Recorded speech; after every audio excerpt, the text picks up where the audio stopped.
अस्सलाम वालेकुम। उम्मीद है आप सब खैरियत से होंगे। आज मैं अपने एक दोस्त हैं, मेरे बहुत ही प्यारे दोस्त हैं, वो हमारे के क्लास फेलो हैं, डॉक्टर गुल हसन साहब, उनसे आपकी मुलाकात करवाता हूँ। हमने इकट्ठे MBBS की थी किंग एडवर्ड मेडिकल यूनिवर्सिटी से ना।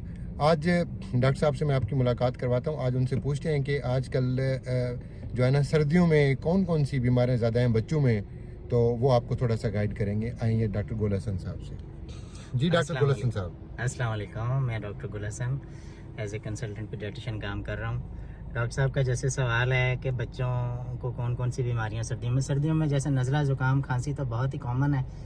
जो ही वेदर चेंज होता है तो एलर्जी आ जाती है बच्चों को या इन्फेक्शन हो जाता है वायरल ना।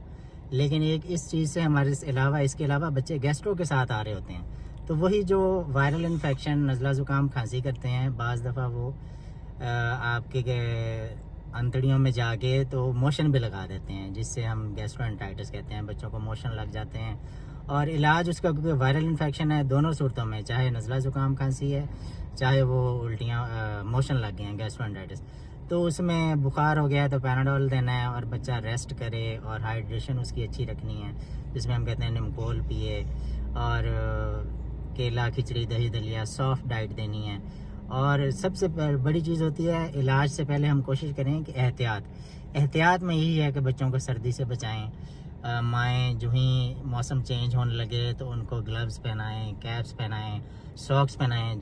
जो वालिद है, शहर में आपने देखा होगा क्योंकि आजकल स्मोक भी है तो वेदर ज़्यादा ख़राब है, तो वो अगर उनको शहर में मोटर बाइक के ऊपर लेके जा रहे हैं तो उस चीज़ की भी उसको सामने ना बिठाएं, क्योंकि सारी हवा आलूदा हवा, जिससे खांसी उसकी, मोशन, नज़ला ज़ुकाम, इरिटेबल, तो उसको पहली कोशिश तो ये है कि घर में ज़्यादा से ज़्यादा टाइम गुजारें, बाहर बच्चों को निकालें ही ना, सिर्फ स्कूल के लिए लेके जाएं, और अगर बाहर लेके भी जाना पड़ रहा है तो उसको मोटर बाइक पे अपने पीछे बिठाएं। तो यही मेरी कुछ हिदायत हैं आप लोगों के लिए। शुक्रिया डॉक्टर गुल हसन साहब ने आपने बताया, ये इंशाल्लाह सिलसिला जारी रहेगा। आप सब अपनी दुआओं में याद रखिएगा। मुल्तान आया हुआ था, मैंने कहा आप लोगों को भी ज़रा डॉक्टर साहब से जो मुफीद मशवरा आपको लेके दूँ। जज़ाकल्लाह।